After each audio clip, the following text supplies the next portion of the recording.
राम हरे राम राम राम हरे हरे। ओम नमो भगवते वासुदेवाय। ओम ओम नमो नमो भगवते भगवते वासुदेवाय। वासुदेवाय। ओम नमो भगवते वासुदेवाय। ओम ओम नमो नमो भगवते वासुदेवाय। वासुदेवाय। नमो भगवते वासुदेवाय। ओम नमो भगवते वासुदेवाय। वासुदेवाय। नारायणं नमस्कृत्य नारायणं नमस्ते नमस्कृत्य नरं चैव नरोत्तमं नरं चैव नरोत्तमं देवीं सरस्वतीं व्यासं देवीं सरस्वतीं व्यासं व्यासं ततो जयमुदीरये। ततो ततो जयमुदीरये।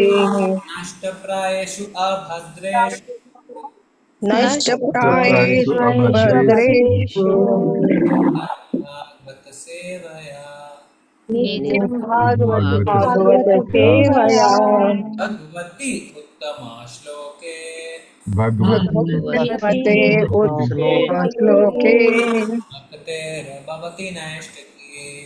भक्तिर्भवति भवति नैष्ठिकी। नैष्ठिकी। श्रीमद्भागवतम स्कंद 2 अध्याय 1 श्लोक संख्या 37। ब्रह्माननं शत्रभुजो महात्मा ब्रह्माननं शतभुजो महात्मा महात्मा। महात्मा ब्रह्माननं शत्रभुजो महात्मा ब्रह्माननं शतभुजो शतभुजो महात्मा। कुरु अङ्घ्रिश्रिता कृष्णवर्णः विदुरं कृष्णवर्णः विट्कुरु अङ्घ्रिश्रिता कृष्णवर्णः कृष्णवर्णः। कृष्णवर्णः नानाविधा विजयगणोपपन्नो नानाविधा गणो प्रपन्नो।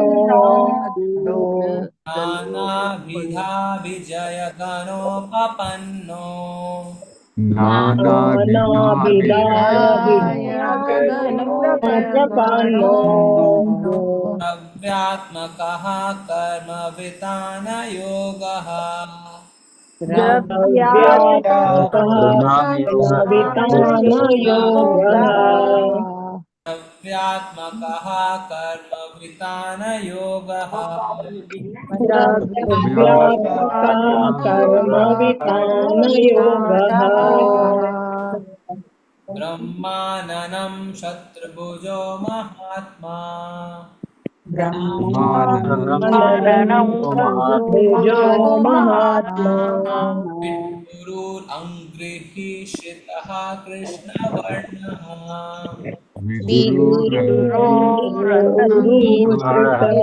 कृष्णवर्णः। नानाविधा विजयगणोपपन्नो नानाविधा भिन्नगणोपपन्नो।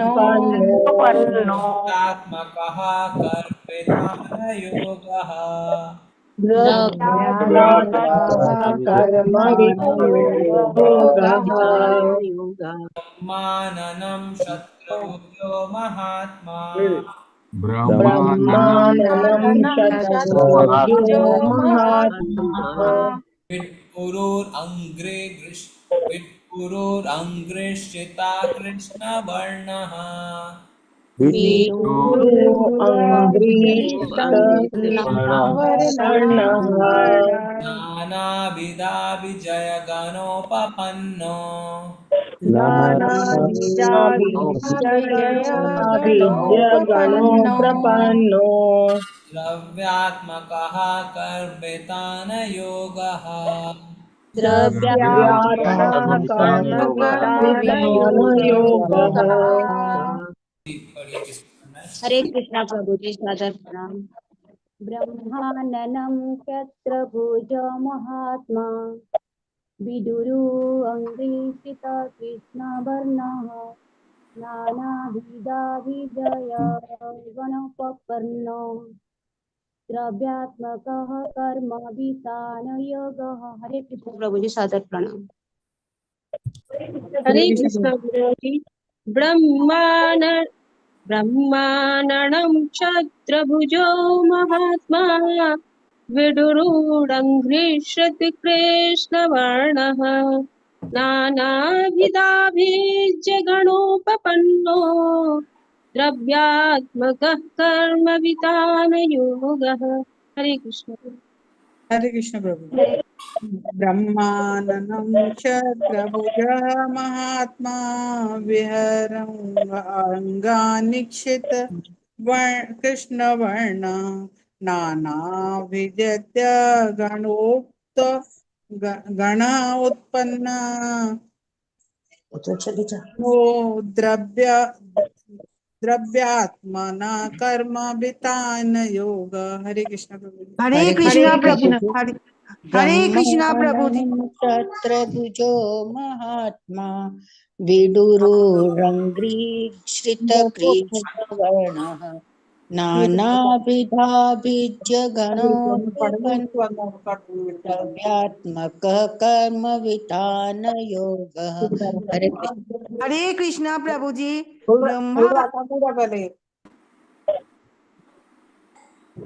हरे कृष्णा प्रभु जी। ब्रह्माननं क्षत्रभुजः महात्मा विदुरुः अग्निं चित्र कृष्ण वर्णः नानाविधा अविज्य गणा उपपन्न द्रव्य आत्मकः कर्म विताना योगः।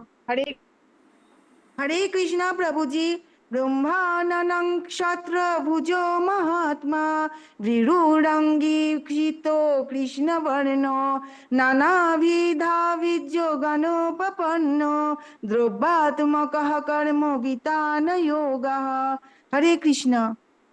हरे कृष्णा प्रभु जी। दंडोत प्रणाम। जी ब्रह्मा आननं क्षत्रभुजो महात्मा विता अंग्रिश्रित कृष्णवर्ण नाना अभिधा अभिज्ञगण उपन्ना द्रव्य आत्मक कर्म वितान योग। हरे कृष्ण प्रभु जी। दंडोत प्रणाम।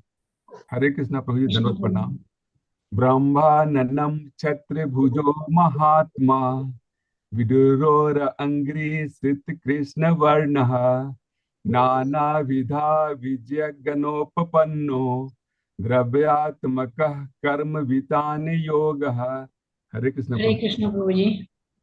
ब्रह्माननं क्षत्रभुजो महात्मा विदूर अग्निश्रितः कृष्णवर्ण नानाविधाविज्ञगणोपपन्नो द्रव्यात्मकः कर्मवितानयोगः। हरे कृष्ण। हरे हरे कृष्ण। कृष्ण हरे प्रभु जी। कृष्ण प्रभु जी। ब्रह्माननं चतुर्भुजो महात्मा विदुररङ्घ्रिसितकृष्णवर्ण नानाविधाभिजगणोपपन्नो द्रव्यात्मककर्मवितानयोगः। हरे कृष्ण। हरे कृष्णा प्रभु। ब्रह्माननं तत्रभुजो महात्मा विदुरुरङ्गीश्रितकृष्णवर्ण नानाविधाविज्ञगणोपपन्नो द्रव्यात्मकः कर्मवितानयोगः। हरे कृष्ण। हरे कृष्ण। ब्रह्माननं क्षत्रभुजो महात्मा विदुरुरङ्घ्रिकृतकृष्णवर्णः नानाविधाभिज्ञगणोपपन्नो द्रव्यात्मकः कर्मवितानयोगः।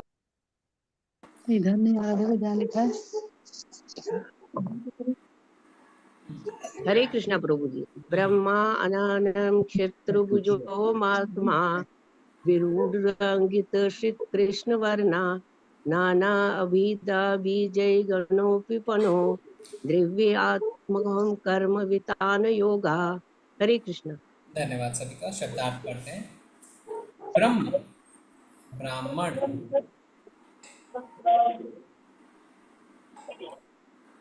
आननम मुख, क्षत्र क्षत्रिय, भुजः बाहें, महात्मा विराट पुरुष, विट वैश्य, उरु उरुहु जांग, अंग्री श्रित उनके चरणों की छाया में, कृष्ण वर्णः शूद्र नाना विविध, अभिधा नामों से अभिजय गण देवता,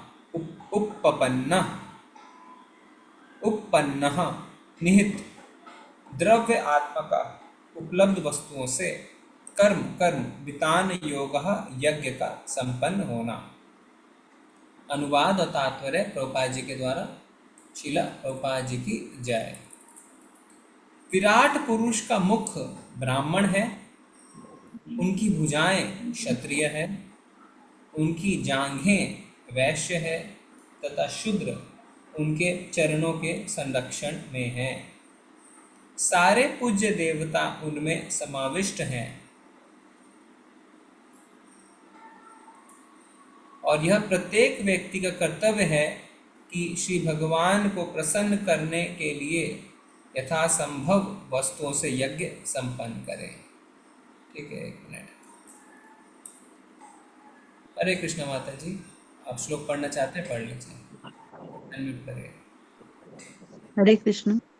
नहीं, मीनल माता जी कह रहे थे उनको श्लोक पढ़ने की अपॉर्चुनिटी नहीं मिली। मीनल माता जी आप पढ़िए।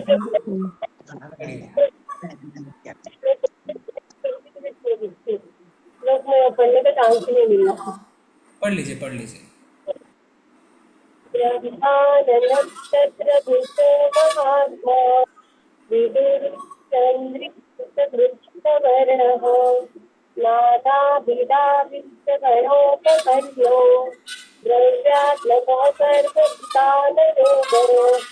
जी, धन्यवाद।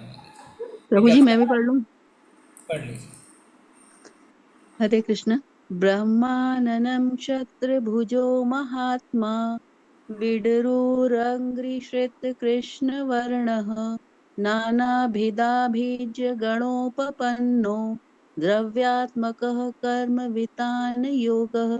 हरे कृष्ण। धन्यवाद। अब सारे लोग पीछे पीछे दोहराएं।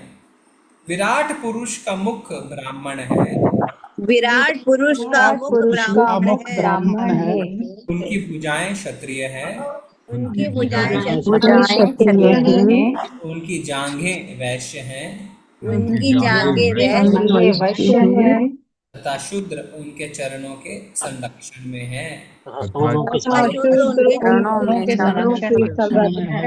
चरणों के संरक्षण में है। सारे पूज्य देवता उनमें समाविष्ट हैं। समाविष्ट है। और यह प्रत्येक व्यक्ति का कर्तव्य है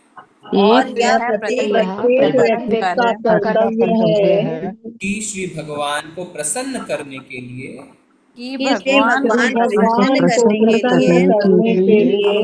यथासंभव वस्तुओं से यज्ञ संपन्न करे।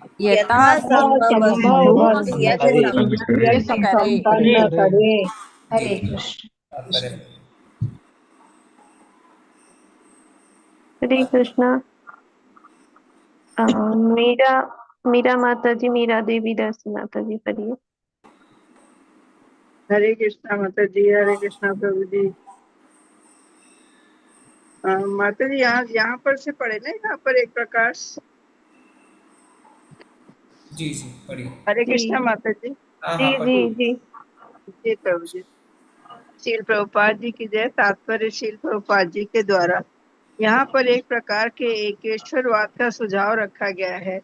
यद्यपि वैदिक ग्रंथों में विभिन्न नामों से अनेक देवताओं को आहुति प्रदान करने का उल्लेख है, किंतु इस श्लोक में यह सुझाव रखा गया है कि वे सभी देवता पूर्ण पुरुषोत्तम भगवान के रूप में निहित हैं। वे आदि पुरुष के अंश मात्र हैं। इसी प्रकार से मानव समाज के विभिन्न वर्ण यथा ब्राह्मण बुद्धिमान वर्ग, क्षत्रिय प्रशासक, वैश्य व्यापारिक जाति तथा शूद्र श्रमिक वर्ग परमेश्वर के शरीर में समाविष्ट हैं। अतएव इन सबको उपलब्ध वस्तुओं से श्री भगवान को प्रसन्न करने के लिए यज्ञ करने की संस्तुति की गई है। सामान्यतया यज्ञ में घी तथा अन्न की आहुति दी जाती है, किंतु समय की प्रगति के साथ मानव समाज ने ईश्वर की भौतिक प्रकृति द्वारा प्रदत्त वस्तुओं को विभिन्न प्रकार के सामानों में बदल करके अनेक वस्तुएं उपलब्ध कर दी हैं। अतएव मानव समाज को न केवल घी की से आहुति देना सीखनी चाहिए, अपितु भगवान के यश के प्रसार हेतु अन्य सामानों से भी आहुति देनी चाहिए। इससे मानव समाज में पूर्णता आएगी। ऐसे यज्ञों के लिए बुद्धिमान जाति के लोग अर्थात ब्राह्मण पूर्ववर्ती आचार्यों से सलाह करके निर्देश दे सकते हैं। प्रशासक वर्ग ऐसे यज्ञों के संपन्न किए जाने की समस्त सुविधाएं प्रदान कर सकता है। वैश्य वर्ग या व्यापारिक जाति जो ऐसे सामान उत्पन्न करती हैं उसे यज्ञ में अर्पित कर सकते हैं, और शूद्र वर्ग ऐसे यज्ञ को सफलता से संपन्न करने के लिए शारीरिक श्रम प्रदान कर सकता है। इस प्रकार मनुष्य जाति के सारे वर्गों के सहयोग से इस युग में जिस यज्ञ की संस्तुति की जाती है, जो भगवान के पवित्र नाम का संकीर्तन है, उसे मानव जाति के कल्याण हेतु विश्व भर में संपन्न किया जा सकता है। हरे कृष्णा। धन्यवाद। धन्यवाद प्रभु जी।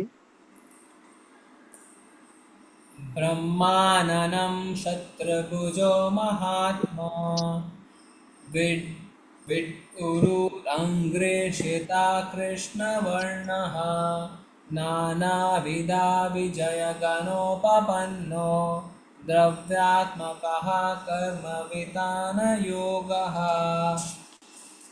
विराट पुरुष का मुख ब्राह्मण है, उनकी भुजाएं क्षत्रिय हैं, उनकी जांघें वैश्य हैं तथा शूद्र उनके चरणों के संरक्षण में। सारे पूज्य देवता उनमें समाविष्ट हैं और ये प्रत्येक व्यक्ति का कर्तव्य है श्री भगवान को प्रसन्न करने के लिए यथासंभव वस्तुओं से यज्ञ संपन्न करे। ओम ज्ञानतिमिरन्धस्य ज्ञानाञ्जनशलाकया चक्षुरुन्मिलितं येन तस्मै श्रीगुरुवे नमः।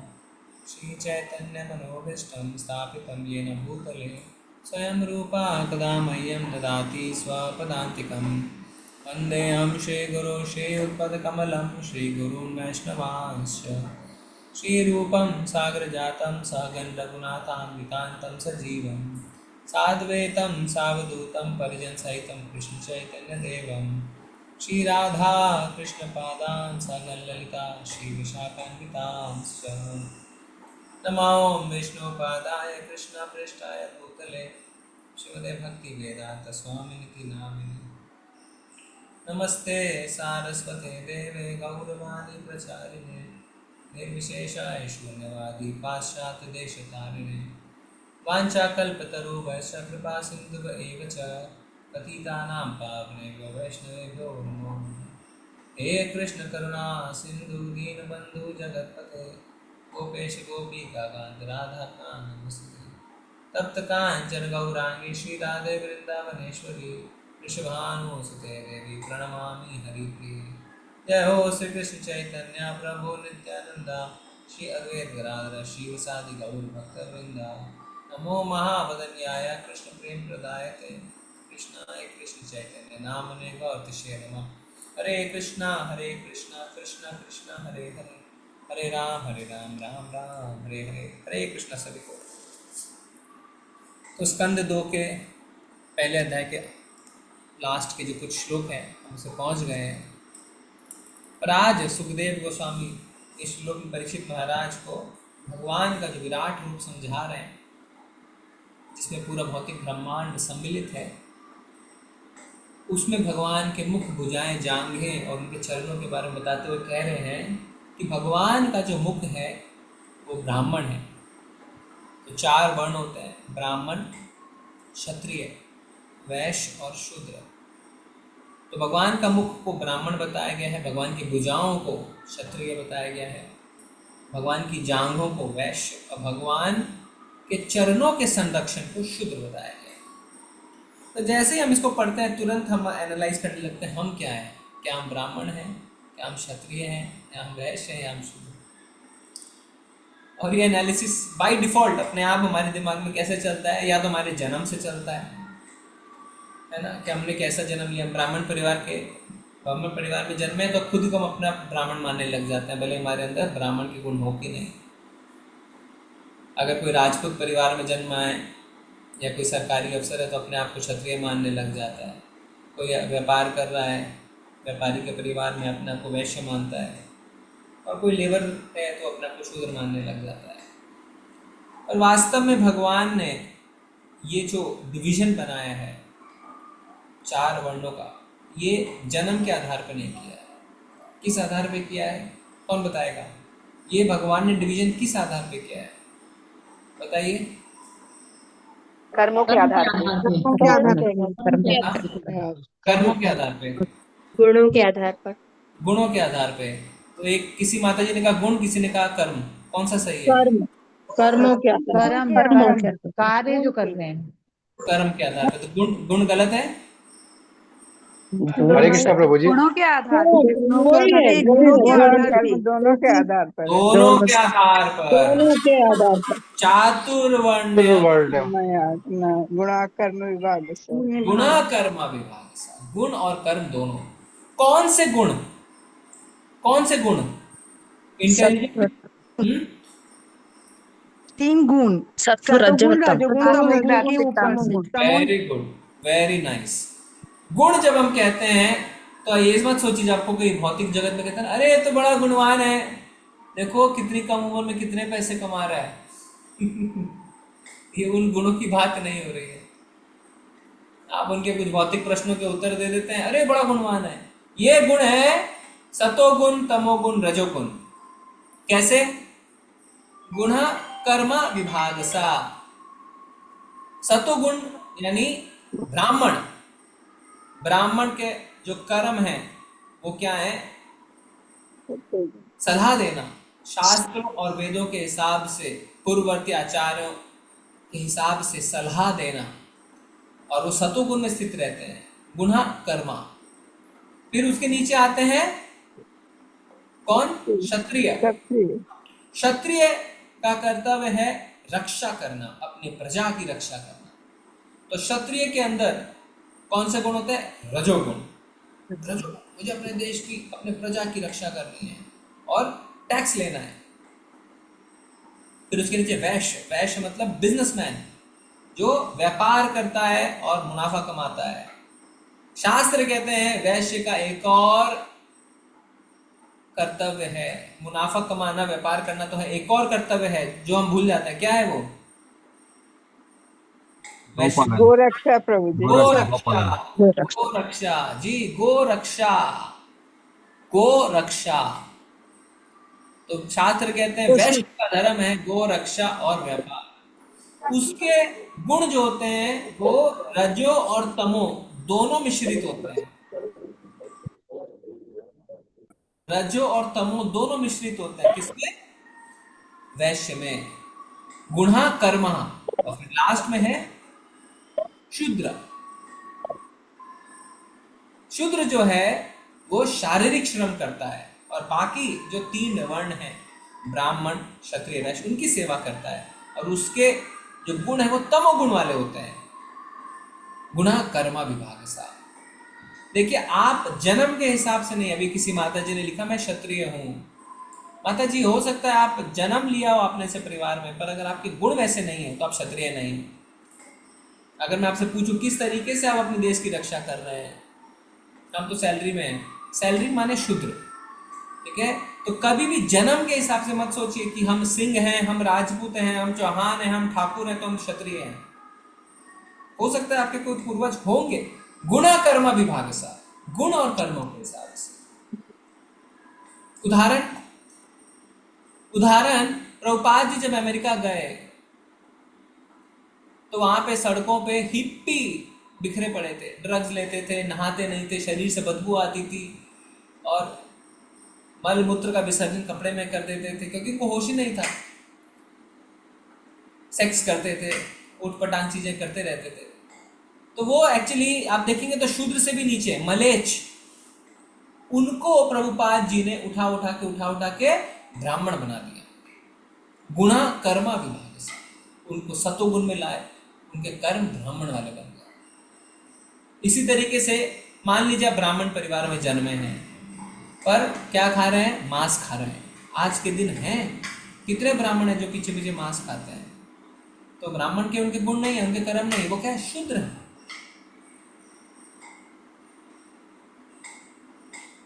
तो ये 4 वर्ण है गुणा कर्मा विभाग सा, इनको भगवान का मुख, भुजा, जांघ और शुद्ध और क्या कहा है? चरणों के संरक्षण। कलयुग में अगर माने मोटा मोटी सारे लोग शुद्र हैं। क्यों? देखिए, ब्राह्मण की जीविका चलती है दान से, क्षत्रिय कर, टैक्स, तो सरकार जो है सरकार टैक्स लगाती है, फिर वैश्य प्रॉफिट, और शूद्र सैलरी, वेतन, पगार। 90% जनता आज सैलरी लेती है, यहाँ तक कि मंदिरों में ब्राह्मण भी सैलरी ले लेते। तो क्या वो सब शूद्री हो गए ना? और कलयुग में सब शूद्री है। कलयुग में जो हमारी क्वालिटीज है सब शूद्र वाली है। और प्रभुपाद जी ने जिम्मा लिया है कि हम धीरे धीरे धीरे धीरे सबको ब्राह्मण प्लेटफॉर्म तक उठाएंगे, गुना कर्म विभाग सा। और क्या लिख रहे हैं इस श्लोक में, और क्या बता रहे हैं?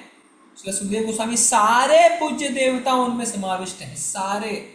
ऐसा नहीं है कि ये कोई एक्सेप्शन है, जितने भी देवी देवता हैं सब भगवान के विराट रूप में आ जाते हैं।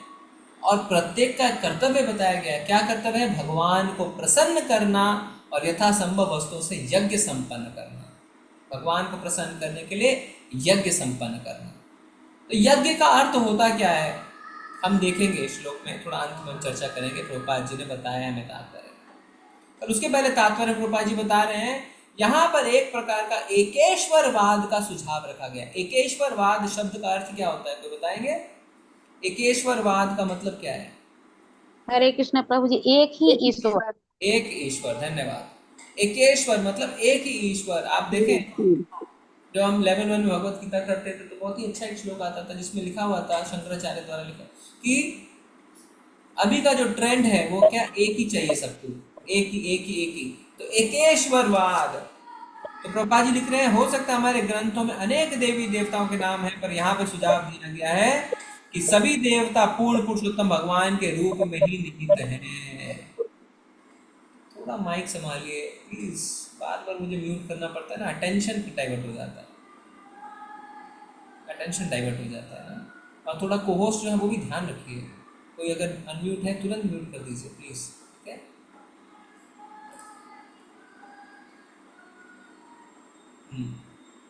एकेश्वरवाद। तो एकेश्वरवाद में क्या है, सारे देवता देवी देवता समाये हुए हैं। तो बोला गया अगर हम श्री भगवान की भक्ति करते हैं, तो आपको कोई लोग कहते हैं ना कि नहीं ऐसा थोड़ी है जी, ये तो आप लोग कृष्ण जी को मानते हैं इसलिए आप लोग ऐसा कहते हैं। ये श्लोक उनको पढ़वा दीजिए, मार्क करके लिख लीजिए, यहाँ पे लिख लीजिए। इस श्लोक में एकेश्वरवाद, वन गॉड की संस्तुति हुई है। आप उनको बता सकते हैं कि लिखा हुआ है भगवद गीता में, कई जगह लिखा हुआ है, श्रीमद् भागवतम में भी लिखा हुआ है कि भगवान श्री कृष्ण की अगर हम भक्ति करते हैं तो बाकी देवी देवता अपने आप प्रसन्न रहते हैं। कैसे? मान लीजिए एक छोटा बच्चा है, वो अपने पिता के पैर दबाता है रोज शाम को, पिताजी बहुत खुश रहते हैं, वाह क्या बेटा पाया है मैंने, आज के कलयुग में इतना संस्कारी पुत्र किसी को नहीं मिला होगा, ये मेरे कर्म है, मेरे पुण्य है जो मुझे ऐसा पुत्र प्राप्त हुआ। पर साथ ही साथ पिता के मन में एक मलाल है, मेरे पैर तो दबाता है पर दादाजी के पैर कभी नहीं दबाता। तो पिताजी खुश हैं पर पूरी तरीके से खुश नहीं। यहीं पे अगर उनका पुत्र अपने दादाजी के पैर दबाए तो पिता के दबाए या ना दबाए, पिता अति प्रसन्न है कि मेरे बाबूजी के, मेरे पिताजी के तो पैर दबा रहा है, मुझे तो अपने पैर दबाने को नहीं चाहिए। ये यहाँ पे उदाहरण क्यों दिया गया है कि भगवान श्री कृष्ण क्या है, परम पिता, अहम बीज प्रदापिता, सबके बीज प्रदाता पिता है। तो अगर आप आदि पुरुष परम पिता के सेवा में हैं, उनके पैर दबा रहे हैं, तो देवी देवता जो उनके पुत्र हैं वो तो प्रसन्न रहेंगे ही ना, बोलेंगे अरे मेरे पिताजी के पैर दबा रहे हैं, मुझे और कुछ नहीं चाहिए। तो कभी भी इस डाउट में मत रहिए कि भगवान की भक्ति से देवी देवता नाराज हो जाएंगे, ऐसा हो ही नहीं सकता है। दादाजी की सेवा से पिताजी कभी नाराज हो ही नहीं सकते, गारंटीड है, गारंटीड है। तो भगवान की भक्ति से कभी देवी देवता नाराज नहीं होंगे। मन से इस डर को निकाल दीजिए। ये मन में हमारे डर है, इसलिए हम छोड़ नहीं पाते चीजों को। बार बार उदाहरण दिया जाता है कि वृक्ष के अगर आप जड़ में जल डालेंगे तो अलग से टहनियों में, पत्तों में, फूल में जल देने की आवश्यकता नहीं है। और ये टहनी, पत्ते, फूल देवी देवता हैं, और जो पेड़ का जड़ है वो भगवान श्री कृष्ण की भक्ति है। पेट में खाना डालेंगे तो अलग से हाथ को खाना खिलाने की, आंखों को खाना खिलाने की, कान को खाना खिलाने की आवश्यकता नहीं है। पेट में खाना खिलाएंगे पूरे शरीर में न्यूट्रिशन फैल जाता है। इसी तरीके से अगर हम भगवान की भक्ति करेंगे, हरे कृष्णा, और कुछ करने की आवश्यकता नहीं। पर इसका अर्थ ये नहीं है कि आप अपने पिता के प्रति असम्मानजनक हो गए। नहीं, पिता के लिए भी सम्मान है, तो देवी देवताओं के लिए भी सम्मान है, पर सेवा दादाजी की, सेवा भगवान श्री कृष्ण की। तो जब भगवान श्री कृष्ण को दादाजी दादाजी कह रहे हैं तो ये मत सोचिए बूढ़े से हैं, उनकी दाढ़ी है, लाठी लेके चल रहे हैं। नहीं, नव यौवनम च, 25 साल के दादाजी हैं। हमेशा भगवान की उम्र 25 साल रहती है, हमेशा युवक ही है। नव यौवनम च, ये समझाने का तरीका है और समझने का तरीका है, जिससे हमारे मन का भय निकल जाए। अरे इस्कॉन वाले तो बोलते हैं अपने पूजा के घर से निकाल दो सभी देवी, तो कैसे निकाल दे जी? हाँ, तो इसलिए समझने का तरीका है, ऐसे निकालने का मतलब ये नहीं है कि आप लेकर फेंक रहे हैं। आप एक अंडरस्टैंडिंग बन गई है आपकी, आप समझ रहे हैं कि शास्त्रों में लिखा है भगवान से एकेश्वरवाद करेंगे तो देवी देवता प्रसन्न रहेंगे। और यज्ञ संपन्न करो, ठीक है, यज्ञ संपन्न करने में आते हैं। तो क्या उसके आगे प्रभुपाद जी बोल रहे हैं अब तात्पर्य में, अतएव इन सब को उपलब्ध वस्तुओं से श्री भगवान को प्रसन्न करने के लिए यज्ञ करने की संस्तुति की गई है। वस्तुओं से संपन्न करिए, यज्ञ करिए, स्वाहा स्वाहा स्वाहा। तो क्या लिखा है, यज्ञ में घी तथा अन्न की आहुति दी जाती थी, ये सब हमको पता है। पर धीरे धीरे आप देखेंगे कई सारी वस्तुएं भी दी जाती है जो सही है। जो प्रभुपाद जी लिख रहे हैं, मानव समाज को ना केवल घी से आहुति देनी सीखनी चाहिए, अपितु फिर भगवान के यश के प्रसार हेतु अन्य तैयार सामानों से भी आहुति देनी चाहिए, इससे मानव समाज में पूर्णता आएगी। Very good. पर प्रश्न ये उठता है कि जो हम सामग्री यूज करें वो प्योर है क्या? तिरुपति में आपको पता है ना, लड्डू में भी घी प्योर नहीं है। तो आप चिंता मत करिए, आपके घर में प्योर घी कभी नहीं आने वाला। तो करें क्या? तो प्रभुपाद जी हमें याद दिला रहे हैं, श्रीमद् भगवद गीता में भगवान ने कहा है, यज्ञानाम जप यज्ञ अश्मि, सारे प्रकार के यज्ञों में मैं नाम जप हूं। ओ, नाम जप एक यज्ञ है? जी हाँ, नाम जप भी एक यज्ञ है। स्वाहा,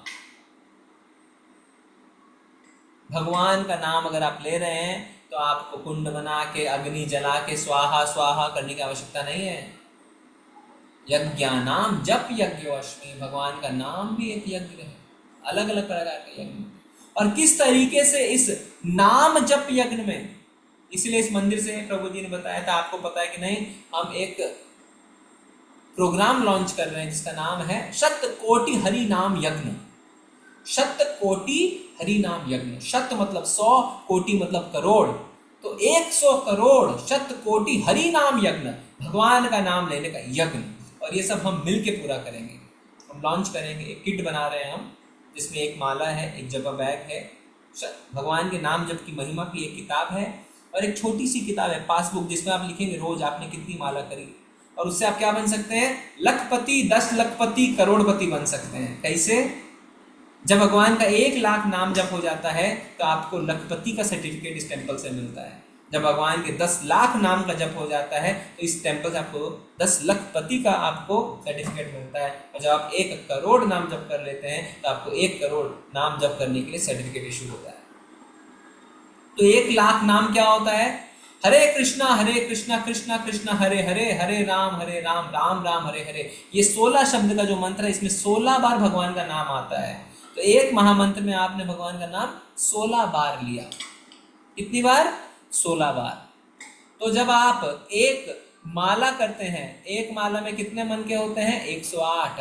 तो 108 गुना 16, 1728 बार आप भगवान का नाम लेते हैं एक माला में। तो अगर लखपति बनना है तो 58 माला आपको करनी है। 58 गुना 1728, 1 लाख। तो लखपति बन जाएंगे 58 माला, 58 माला करके। तो चाहे आप रोज 16 करिए, रोज 1 करिए, रोज 2 करिए। इसी तरीके से 10 लखपति बनना है तो आपको कितनी माला करनी है आप कैलकुलेट कर सकते हैं। जो भक्त 16 माला एक साल तक करते हैं वो करोड़पति हो चुके हैं। 16 माला में अगर आप हिसाब लगाएं, एक माला में 16 गुना 108 1728 गुना 16 माला, तो एक दिन में आप 27,648 बार भगवान का नाम लेते हैं, गुना 365 दिन 1,91,000। तो ऑलरेडी जो भक्त लोग 16 माला एक साल से ऊपर से कर रहे हैं ऑलरेडी करोड़पति है। हरि बोल, हरि बोल। हाँ, तो ये है आपका 100 कोटि 100 करोड़ बार नाम लेना है। आप सब तो इसमें हैं ही शामिल। जो नए भक्त हैं, मैंगलोर में भी हम प्रचार करेंगे और प्रभुपाद जी से प्रार्थना करेंगे कि नए नए लोग जुड़े और भगवान का नाम ले, लखपति बने, 10 लखपति बने, करोड़पति बने, और फिर इसे हम भगवान को ऑफर कर सकते हैं। तो इसमें सब कैसे शामिल हो सकते हैं? प्रभुपाद जी लिख रहे हैं तात्पर्य में, प्रशासक वर्ग से पहले ब्राह्मण का, ऐसे यज्ञों के लिए बुद्धिमान जाति के लोग अर्थात ब्राह्मण पूर्ववर्ती आचार्यों से सलाह करके निर्देश दे सकते हैं। जैसे हमें ब्राह्मणों ने निर्देश दिया कि आप 100 कोटि हरिनाम यज्ञ शुरू करिए, तो ये एक यज्ञ है। मैं आपको उदाहरण से दे रहा हूं। एक यज्ञ में ब्राह्मण ने अपना रोल बता दिया। क्या ब्राह्मण ने बताया? आप एक यज्ञ चालू करिए, 100 कोटि हरिनाम यज्ञ, और इसमें नए और पुराने लोगों को शामिल करके 100 करोड़ बार भगवान का नाम लेंगे। तो ब्राह्मण क्या है? ब्राह्मण हमारे बुद्धिमान जाति के लोग हैं, उन्होंने बताया ये करिए। ओके, उसके नीचे कौन आता है? ब्राह्मण के नीचे क्षत्रिय। क्षत्रिय यानी जो टैक्स लगाता है। टैक्स कौन लगाता है? प्रशासक यानी एडमिनिस्ट्रेशन यानी गवर्नमेंट। प्रशासक वर्ग ऐसे यज्ञों के संपन्न किए जाने की समस्त सुविधा प्रदान कर सकते हैं। तो प्रशासन क्या कर सकता है? अगर हम जाएं म्युनिसिपैलिटी के पास कि देखिए हमने 100 कोटि हरिनाम यज्ञ करने का निश्चय किया है, तो क्या कर सकते हैं? ठीक है, हमारे म्युनिसिपैलिटी के पास कुछ होर्डिंग्स हैं, वो हम आपको फ्री देंगे, आप फ्लेक्स प्रिंट करके लाइए और पूरे शहर में लगा दीजिए। सुविधा प्रदान कर सकता है ना, पर करते नहीं है। वो करेंगे नहीं, चिंता मत करिए। पर रूपा जी बता रहे हैं प्रशासक सुविधा प्रदान कर सकता है। या मान लीजिए हम कहीं पंडाल लगाना चाहते हैं, परमिशन दे, रेंट ना ले, भाड़ा ना ले, बिजली फ्री दे, पानी लाके दे म्युनिसिपैलिटी से फ्री कि चलो 10,000 लोग आएंगे हम पानी देंगे, करता नहीं है। प्रशासक कोई सुविधा नहीं देता, उल्टा क्या करता है? असुविधा करता है। ये कैसे किया आपने? इसका परमिशन लिया कि नहीं, इसका टैक्स भरा कि नहीं? खारगर का जब मंदिर चालू हुआ, नोटिस आ गया 2 दिन पहले कि इतने करोड़ का बकाया है। असुविधा। पर प्रभुपाद जी कह रहे हैं प्रशासक को सुविधा प्रदान करनी चाहिए। इसीलिए पहले के राजा महाराजा सुविधा प्रदान करते थे। पहले आप देखिए सरकारें बड़े बड़े पंडाल बनाते थे और बड़े बड़े संत आके प्रवचन देते थे, पूरा शहर आता था वहां पे। अभी ऐसा कुछ नहीं है। हाँ ठीक है, मान लीजिए आपको मंदिर बनाना है, वो भी एक सुविधा है जिससे आप लोगों को इकट्ठा कर सकें, उसका परमिशन दे दिया या उसकी जमीन आपको कम रेट पे दे दी। भगवान की इच्छा है, पर जरूरी नहीं हर बार उनका सपोर्ट आपको मिलेगा। फिर वैश्य वर्ग, ये बहुत इंपॉर्टेंट है क्योंकि ज़्यादातर जो बिजनेसमैन हैं अशुद्ध, वो कैसे इन्वॉल्व हो सकते हैं? वैश्य वर्ग या व्यापारिक जो व्यापार में है, जो ऐसे सामान उत्पन्न करती है उसे यज्ञ में अर्पित कर सकते हैं। तो कह रहे हैं जो व्यापारी हैं उनके खदानों में जो सामान उत्पन्न कर सकते हैं उसको यज्ञ में अर्पित कर सकते हैं। मतलब आप कुछ लाके कंट्रीब्यूट करिए, घी लाके दे दीजिए, अन्न लाके दे दीजिए, कुछ नहीं तो लक्ष्मी लाके दे दीजिए, जिससे आप वैश्य जो व्यापारी है वो कंट्रीब्यूट कर सके। और फिर शूद्र ऐसे यज्ञ को सफलता से संपन्न करने के लिए शारीरिक श्रम प्रदान कर सकता है। देखिए ब्राह्मण भी शारीरिक श्रम नहीं करेगा, प्रशासन भी नहीं करेगा, व्यापारी भी नहीं करेगा। कौन करेगा? शुद्ध। दौड़ा धूपी, इधर उधर जाना, यहाँ करना, ये अरेंजमेंट करना, वो शूद्र कर सकता है। तो किस तरीके से देखिए सुंदरता से एक 100 कोटि हरिनाम यज्ञ में चारों वर्ग शामिल हो जाते हैं। और ये कोई भी भगवान के कार्य में आप देखेंगे ऐसा होता है। ब्राह्मण बताते हैं ऐसा करो, फिर प्रशासन हमें सुविधा प्रदान करता है, वैश्य हमें रिसोर्सेज प्रोवाइड करते हैं, अलग अलग रिसोर्सेज हो सकते हैं ना, वो रिसोर्सेज प्रोवाइड करते हैं, और शूद्र दौड़ा धूपी करता है। इस प्रकार मनुष्य जाति के सारे वर्गों के सहयोग से इस युग में जिस यज्ञ की संस्तुति की गई है वह श्री भगवान के पवित्र नाम का संकीर्तन। उसे मानव जाति के कल्याण हेतु विश्व भर में संपन्न किया जा सकता है। और यही हो रहा है, यही हो रहा है ना, हरिनाम संकीर्तन का यज्ञ। तो आप अगली बार ये मत सोचिए मैं तो दौड़ा धूपी नहीं करूंगा, मैं शूद्र थोड़ी हूं। माइंड हमारा गेम खेल सकता है हमारे साथ। पर आप देखेंगे जो टेंपल के प्रेसिडेंट हैं, जो आईआईटी से पढ़े हुए हैं, वो सबसे ज्यादा दौड़ रहे हैं। भगवान श्री कृष्ण ने युधिष्ठिर महाराज द्वारा अश्वमेध यज्ञ में क्या सेवा ली थी, कोई बता सकता है? क्या सेवा ली थी? प्रभु जी चरण धोने की। चरण धोने की। तब ये मत सोचिए ये तो शूद्र का काम है, ये मैं थोड़ी करूंगा, मैं तो ब्राह्मण हूं, मैं बताऊंगा ये करो। सॉरी,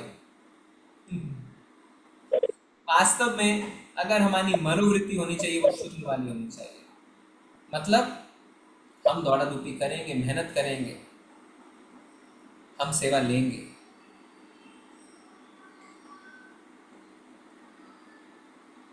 और गृहस्थ जो लक्ष्मी कमा रहे हैं, जो पैसे कमा रहे हैं, उनका कर्तव्य होता है कि वो यज्ञों में पैसों का दान दें। देखिए एक चीज मैं आपको बता रहा हूं, ये मत सोचिए कभी भी कि आपके दान देने से ही यज्ञ पूरा होगा, कभी मत सोचिए ऐसा। आपको दान देने का मौका मिल रहा है, ये आपका सौभाग्य है, क्योंकि भगवान को अपना कार्य पूरा कराना है, वो कहीं ना कहीं से करवा लेंगे। कोई हेनरी फोर्ड आ जाएगा, है ना, आप जानते हैं फोर्ड कंपनी सपोर्ट करती है इसका, या बड़े बड़े आपने खारगर में 100 करोड़ का टेम्पल बनाया, बड़े बड़े बिजनेसमैनों ने कंट्रीब्यूट, पैसे कहीं से आ जाएंगे, चिंता करने की आवश्यकता नहीं है। अगर आपको मौका मिल रहा है, ये आपका सौभाग्य है सर। प्रभुपाद जी साफ से बताते हैं, अगर वैष्णव को आप दान दे रहे हैं, आपका सौभाग्य है। ये मत सोचिए आके सिर पर खड़ा हो गया पैसे में, इसको अपना सौभाग्य माने। सेवा मिल रही है, सौभाग्य माने। करने वाले बहुत हैं। कोई भी कार्य आपके कारण ना रुकेगा और ना आपके कारण होगा। आपको एक मौका मिल रहा है, उस मौके को आप ले सकते हैं, नहीं तो गवा सकते हैं। पर शास्त्र कहते हैं गृहस्थ ही एक ऐसा आश्रम है जिसमें आप पैसे कमाते हैं, और बाकी 3 जो वर्ण जो आश्रम है उसमें पैसे नहीं कमाए जाते। ना ब्रह्मचारी कमाता है, ना वर्णाश्रम में जो जाता है वो कमाता है, और ना ही सन्यासी कमाता है। तो कौन कमाता है? गृहस्थ कमाता है। ना वानप्रस्थ वाला कमा रहा है, ना सन्यासी कमा रहा है, ना ब्रह्मचारी कमा रहा है। तो गृहस्थ का कर्तव्य है अपने पैसों से इनकी सेवा करना। इस तरीके से चारों वर्ण मिलके हरिनाम यज्ञ की संस्तुति कर सकते हैं। ठीक है, बहुत ही सुंदर तात्पर्य प्रभुपाद जी ने लिखा। लगभग हमारा टाइम भी आज पूरा हो गया है, हम यहीं पे आज एंड करते हैं। 2 श्लोक बचे हैं जिस अध्याय के, शायद हम कल कंप्लीट कर पाएंगे, फिर हम अगले अध्याय में जाएंगे। हरे कृष्णा, बहुत बहुत धन्यवाद आप सभी का। किसी को कुछ पूछना है, कोई प्रश्न है, कुछ ऐड करना है, बता सकते। हरे कृष्णा। हरे कृष्णा प्रभु जी। प्रभु जी, वो आपने जो बताया था गाय की रक्षा करना, वो वैश्य का कर्तव्य कि क्षत्रिय का? वैश्य। हरे कृष्णा प्रभु जी। हरे कृष्णा प्रभु जी। क्षत्रिय का कर्तव्य है अपने राष्ट्र के सारे नागरिकों की रक्षा। अब एक जगह हमने पढ़ा है, नागरिक का मतलब सिर्फ इंसान नहीं है, पशु पक्षी भी हैं, सबका रक्षा तो करते ही हैं। जो बाकी जो गौ सेवा करनी है, गौ को पालना है, वो सब वैश्य का कार्य है। ठीक है जी माता जी। हरे कृष्णा प्रभु जी। आपने जो जोगो के बारे में बोला वो ऑनलाइन में होगा? ऑनलाइन भी होगा, ऑफलाइन भी होगा। अभी हम बना रहे हैं, बुकलेट हमारी बन गई है, उसको हम प्रिंट कर रहे हैं, हम उसको लॉन्च करेंगे। ठीक है, तो हम लोग भी शामिल हो सकते हैं प्रभु जी? शामिल हो सकते हैं। ठीक है, हरे कृष्णा। हरे कृष्णा प्रभु जी। हरे कृष्णा प्रभु जी। जो आपने गुण कर्म की जो एक प्रश्न था जी। हाँ, तो गुण कर्म की बात हुई ना, कि आपने बताया कि गुण जो है वो त्रिगुण है, प्रकृति के त्रिगुण है। फिर 18वें अध्याय में जो हम देखते हैं, वहां भगवान बताते हैं ना कि गुण तो वो तो जैसे दूसरे गुण की बात हो रही है, दया क्षमा ऐसे, तो इसको कैसे देखिए समझा जा दूसरे नहीं सकता है माता जी, दया क्षमा अगर है तभी आप सत्वगुण में हैं। सत्वगुण का अर्थ क्या है, अगर मैं आपसे ये पूछूं सत्वगुण का अर्थ क्या है, तो वो जो गुण आप पढ़ रहे हैं वही सत्वगुण में आते हैं, है ना। सत्वगुण में अगर आप स्थित जी हैं इसका मतलब क्या है कि आपके अंदर दया है, क्षमा है ना, समझ गए जी। जी प्रभु जी, ओके, थैंक यू। जैसे अगर मैं बोलूं रजोगुण में आप हैं, तो रजोगुण का मतलब क्या होता है, रजोगुण का मतलब होता है लालच, लोभ, पराई जो ऑपोजिट सेक्स है उसके प्रति अट्रैक्शन, है ना, ये सब होता है, कड़ी मेहनत, तो ये सब ब्रेकअप करके रजोगुण बनता है। तमोगुण का मतलब मोह, अंधकार, नशा, ठीक है जी। जी प्रभु जी, थैंक यू। हरे कृष्ण प्रभु जी। जी माता जी। प्रभु जी कृषि तो वैश्य में आई, कृषि करना। हाँ कृषि, कृषि हाँ एक्चुअली कृषि, ट्रेडिंग, बिजनेस और गो संरक्षण ये सब वैश्य का काम है। जी प्रभु, हरे कृष्ण। हरे कृष्ण। हरे कृष्णा प्रभु जी। जी माता जी। अगर हम खुद को डेवलप करके सबको ब्राह्मण में कन्वर्ट करते हैं, सब हो जाते हैं, तो फिर जो लेवल वाइज काम है वो कौन करेगा? हाँ वेरी नाइस क्वेश्चन। वही हो गया कि प्रभु जी जब सारे के सारे लोग भगवान के शुद्ध भक्त बन के भगवान के घर चले जाएंगे तो यहाँ रहेगा कौन। हम प्रार्थना करते हैं कि ऐसा एक दिन आ जाए कि सारे ब्राह्मण बन जाए या सारे भगवान के भक्त बन के चले जाएं।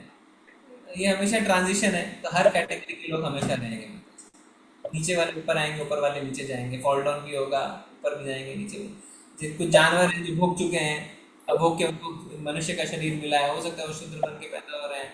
कोई ऑलरेडी था ब्राह्मण जैसे अजामिल, है ना, पर उसको फिर अगले आप देख सकते हैं उसके साथ क्या हुआ, भरत महाराज आप देख सकते हैं क्या हिरण का शरीर, तो ये सब चलता रहता है, चलता रहता है, ठीक है जी। हरे कृष्ण प्रभु जी। हरे कृष्ण प्रभु जी। प्रभु जी जो भक्त घर के मंदिर में पूजा करते करते अपने प्राण मतलब त्याग देता है जैसे, तो उसको क्या, कौन सी देखिए गति भगवान ने मिलेगी? कहा अंत काले च मामेव स्मरन् मुक्त्वा कलेवरम, जो मेरे को याद करते करते अपना शरीर त्यागेगा वो मेरे धाम को आ जाएगा। घर की पूजा के आले में अगर वो थे, शरीर त्याग रहे हैं, भगवान का स्मरण करते करते शरीर त्याग रहे हैं, या पूजा क्या होगी, क्या होता है, पूजा तो चल रही है, बहू ने आज ये कह दिया माँ जी आपके लिए ना दूध नहीं है, कैसी बहू आ गई, है ना, यहाँ पे जय गणेश चल रहा है, यहाँ पे बहू की, तो वो सब बातें चल रही हैं, तो फिर क्या है, तो फिर और प्राण चले गए और बहू बहू बहू चल रहा था दिमाग में, या बहू भी पूजा कर रही है, सास को तो आज मैं मजा चलाऊंगी, तो वो क्या है, फिर वो खाली आरती चल रही है और दिमाग में चल रहा है फिर वो सब। तो हमारा जो चेतना है मरते समय वो इम्पोर्टेंट है, चाहे हम कहीं पे भी हो, चाहे हम टॉयलेट में मर जाएं, टॉयलेट में मर जाएं, पर अगर टॉयलेट में भी हमारे अंदर भगवान हरे कृष्ण चल रहा था तो आपको भगवान का धाम है। और पूजा के आलय में होते हुए भी अगर आपके अंदर सास बहू ये वो हैन चल रहा था तो आपको नहीं, ठीक है जी प्रभु जी, हरे कृष्ण। प्रभु जी हरे कृष्ण प्रभु जी, प्रभु इसीलिए तो 16 माला करते करते जवाब में मुख में इतना रट जाता है कि कुछ भी निकलेगा बस नाम ही निकलेगा। 16 का यही माला का यही प्रभाव तो है प्रभु जी। हाँ अच्छा है माता जी जी। प्रभु जी जब तक माला पूरी नहीं हो जाती 16 तब तक ऐसा महसूस होता है हमने कुछ खाना नहीं खाया, कोई चीज खाई नहीं। ठीक है, भगवान के नाम का स्वाद। जी जी माता जी। हरे कृष्णा प्रभु जी। प्रभु जी जैसे इस कौन में लड्डू गोपाल के विग्रह की पूजा के लिए मना किया जाता है, तो प्रभु जी अब जैसे मेरे घर के मंदिर में प्रभु जी 25 साल से भी ज्यादा हो गए लड्डू गोपाल को, तो प्रभु जी जैसे कोई भी सिचुएशन होती है सुख या दुख, तो प्रभु जी एक आंसर आता है, आंसर आना शुरू हो जाता है प्रभु जी, लेकिन इस्कॉन में मना करते हैं, तो आप क्या इसमें थोड़ा क्या मना मार्गदर्शन करते हैं इस्कॉन में? लड्डू गोपाल के विग्रह के लिए नहीं क्या है, प्रभु जी सेवा ऐसे नहीं है। देखिए क्या है कि अलग अलग मूड में भगवान की सेवा होती है ना, अलग अलग रस में लोग जुड़ते हैं भगवान से।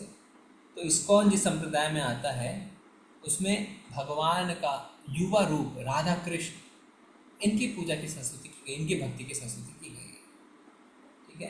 तो लड्डू गोपाल के बारे में नहीं बताया गया, ठीक है। पर अगर आपके पास हैं, आप कर रहे हैं, करते रहिए, ऐसा नहीं है। पर जो भगवान की भक्ति बताई गई है, जो क्योंकि देखिए जिस संप्रदाय में हम हैं वो गोपियों का, मंजरियों का संप्रदाय है। भगवान की जो राधा रानी के साथ लीलाएं हैं उसमें गोपियां मदद करती हैं, मंजरियां गोपियों की मदद करती है, तो वो आचार्य हुए हमारे गोपियां मंजरी। तो उसमें भगवान की जो लीलाएं हैं ना, जब सुबह सुबह आप देखेंगे मंगल आरती हम करते हैं, उसमें क्या होता है कि हम बोलते हैं कि भगवान की लीलाओं में आचार्यों को दक्षता हासिल है, ये चीज हम बोलते हैं। तो वो मूड है, ठीक है। लड्डू गोपाल यानी अपना जो वात्सल्य का मूड है वो नहीं है, मूड है माधुर्य का, अलग अलग रस में आप जुड़ते हैं ना, इसीलिए, ठीक है। समझ रहे हैं प्रभु जी? गौर निताई की पूजा को प्रभु जी देखिए गौर निताई है कृष्ण और बलराम। अभी क्या होता है, भगवान को जब हम घर में स्थापित करते हैं राधा रानी के साथ तो सेवा करनी पड़ती है। गौर निताई सिर्फ भगवान के हरि नाम के संकीर्तन से खुश हो जाते हैं, तो इसलिए कहते हैं कि गृहस्थों को गौर निताई इंस्टॉल करना चाहिए अगर उनकी इच्छा है, क्योंकि फिर राधा रानी और कृष्ण जी की सेवा करने के लिए आपको डिसिप्लिन चाहिए, जो गृहस्थ में मुश्किल रहता है थोड़ा, ठीक है। प्रभु जी भाभी हैं लोकनाथ स्वामी महाराज जी से दीक्षित हैं, तो उन्होंने है ना जगन्नाथ, बलदेव जी, सुभद्रा जी, सुदर्शन जी और राधा कृष्ण जी को विराजमान किया अपने घर के मंदिर में। तो प्रभु जी अब जैसे उनको पहले तो पता नहीं था गौर निताई के बारे में, तो अब जैसे उनके साथ ही उनको भी विराजमान कर सकते हैं क्या मंदिर में? देखिए अगर वो ऑलरेडी महाराज से ले रहे हैं डिसीजन उनसे, तो सलाह उनसे लीजिए, महाराज से पूछिए क्या करना है, ठीक है।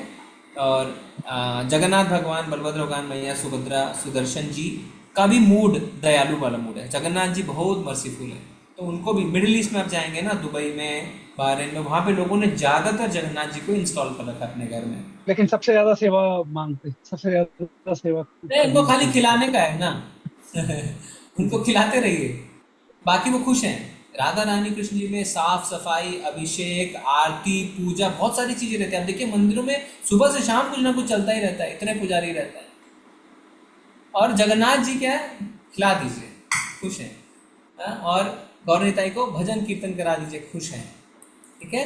जी जी प्रभु जी, सबसे निर्दोष बताया गया भगवान गौर निताई की पूजा को। जी जी जी जी, हरे कृष्ण। हरे कृष्णा। चलेंगे फिर आज हम प्रभु जी, अमित प्रभु जी का हैंड रेज है, अमित प्रभु जी। हरे कृष्ण प्रभु जी। जी प्रभु जी, प्रभु जी दंडवत प्रणाम। प्रभु जी एक प्रश्न है कि जैसे आपने बताया कि सभी तो शूद्र ही है आज, मतलब आज के काल में मैक्सिमम लोग जॉब करते हैं और मीन्स सैलरी के लिए जॉब करते हैं। तो प्रभु जी क्षत्रिय के मतलब जो क्षत्रिय कहलाते हैं, तो वो मतलब किस कैटेगरी में, मतलब कौन लोग? समझिए, देखिए क्षत्रिय होते हैं जो अपने देश की रक्षा करते हैं। तो पहले के जो राजा महाराजा होते थे वो आगे से लड़ते थे, है ना, आगे जाके लड़ते थे, कहीं पीछे सैनिक रहते थे।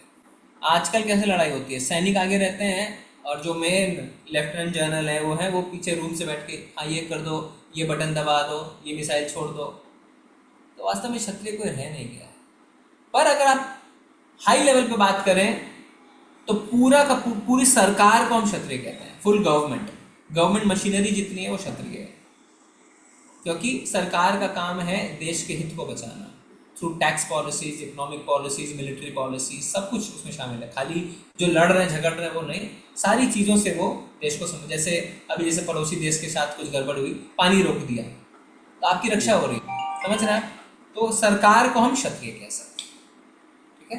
मीन्स जो हमारी सोसाइटी को प्रोटेक्ट करते हैं, जो देश के लिए, हाँ, जो कर पे, टैक्स पे जीते हैं। देखिए सरकार की इनकम क्या है, टैक्स।